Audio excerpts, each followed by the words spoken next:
সম্মানিত কৃষি উদ্যোক্তা ভাই বোনেরা, আসসালামু আলাইকুম। গারো পাহাড়ের পাদদেশে যে লটকন চাষ সম্ভব সেটি গত কয়েক বছর আগে অজানা ছিল। গত বছর এই এলাকায় লটকনে প্রথমবারের মতো ফলন ধরেছিল, এই বছর দ্বিতীয়বারের মতো ফলন ধরেছে। আমাদের যে পাহাড়ের পাদদেশে ছায়াযুক্ত যে স্থানগুলো আছে সেই স্থানগুলোতে ভালো জন্মে থাকে। বিশেষ করে যেসব জমিতে পানি না জন্মে এবং বেলে দোআঁশ মাটি, সাধারণত সেসব জমিতে লটকন ভালো হয়ে থাকে। তো আমি মনে করি আমাদের যেসব কৃষি উদ্যোক্তারা আছে তারা যদি ছায়াযুক্ত স্থানকে সর্বোচ্চ কাজে লাগাতে চান তাহলে অবশ্যই লটকন চাষ সম্প্রসারণ করতে পারেন।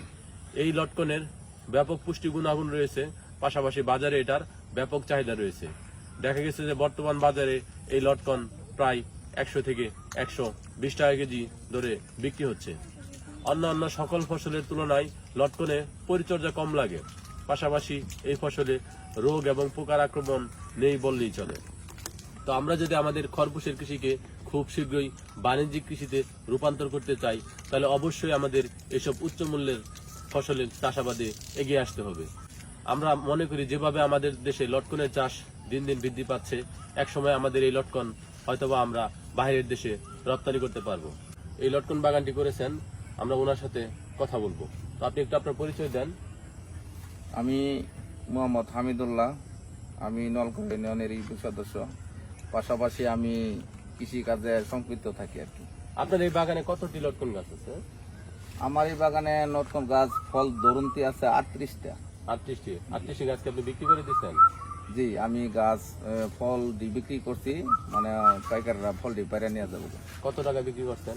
আমার বাগানটা আমি বিক্রি করছি 1,10,000 টাকা। 1,10,000 টাকা। জি। তো এই বাগানে আপনার খরচ কেমন হয়েছে?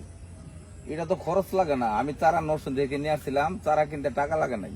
চারা কিনতে টাকা লাগে নাই, মানে আপনাকে বিনামূল্যে চারা দিচ্ছে? বিনামূল্যে চারা নিয়ে আসছিলাম, কিন্তু ওই যে ফাঁকা জায়গাগুলি, সেটা জায়গা যে পুরুষ গাছ হয়েছিল সেটা কেটে ফেলেছি, 2টা পুরুষ গাছ রাখছি, এখন ওখানে আবার কলবার চারা লাগাইতেছি। ও আচ্ছা। তো সম্মানিত কৃষি উদ্যোক্তা যারা আছেন তাদের অবগতির জন্য, লটকন বাগান করতে হলে অবশ্যই সেখানে পুরুষ এবং স্ত্রী গাছ রাখতে হবে। বিশেষ করে বাগানে কমপক্ষে 20% পুরুষ গাছ রাখতে হবে। তো আপনি একটু বলেন যে এখানে কি কি পরিচর্যার দরকার হয়?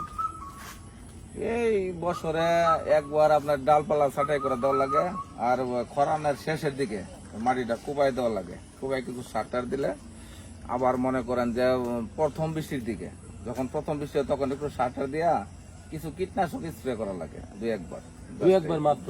মানে আমাদের যে ফসল উৎপাদন হয়, বিশেষ করে উচ্চমূল্যের যে ফসলগুলো উৎপাদন হয়, অধিকাংশ ফসলে আমরা শুনে থাকি যে ব্যাপক হারে কীটনাশকের প্রয়োগ করা হয়। কিন্তু আপনি যেটা বললেন যে লটকনে কীটনাশক প্রয়োগ করা হয় না বললেই চলে, তার মানে আমাদের এই লটকনটা নিরাপদ? না, একদম নিরাপদ। এই পিঁপড়া লাগিয়ে দেওয়া লাগে, পিঁপড়া বিভিন্ন যেগুলি লাগে কম দামের কীটনাশক হলেই চলে আর কি। তা আপনি কি মনে করেন যে আমাদের যে ঝিনাইগাতির মাটি, এই এলাকার মাটি কি লটকন চাষের উপযোগী? হ্যাঁ, আমাদের এলাকায় যে আমাদের থেকে আরো ওইদিকে যে পাহাড় এলাকায় আছে ওইদিকে আরো বেশি চাষ হইব, আরো বেশি হবে। জি, আরো বেশি হইব। আমাদের এদিকে তো জেনেগাতি দক্ষিণের দিকে হলো নিচু জমি, কিন্তু জেনেগাতি থেকে উত্তরে তো সব পাহাড়িয়া জমি, উঁচু জমি। এখানে তো অনেক, আমার যে বাগানটা করছি এটা তো অনেক লাভবান, আপনার খরচই লাগে না। তো অন্যান্য সকল শিক্ষিত কৃষি উদ্যোক্তা যদি লটকন চাষে আগ্রহী হয় তাহলে তারা অবশ্যই লাভবান হবে, তাই না? আমার চাচা তো 6 লাখ 7 লাখ টাকা করে বিক্রি করে নরসিংদীতে। জি। আচ্ছা, আপনার এখানে তো 38টি গাছ আছে বললেন, এই 38টি গাছে কতটুকু জায়গা লাগছে?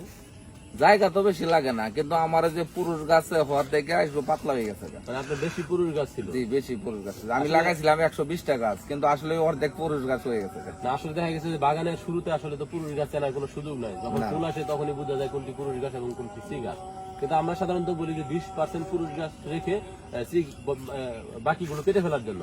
কিন্তু আপনি যেই পুরুষ গাছটি কাটতেছেন সেখানে কিন্তু আপনি অন্য একটি স্ত্রী গাছ লাগাতে পারেন। তাহলে আমি মনে করি যে আপনার বাগানে একটা ব্যালেন্স তৈরি হবে এবং পরবর্তীতে দেখা গেছে যে লটকনের ভালো ফলন আসবে।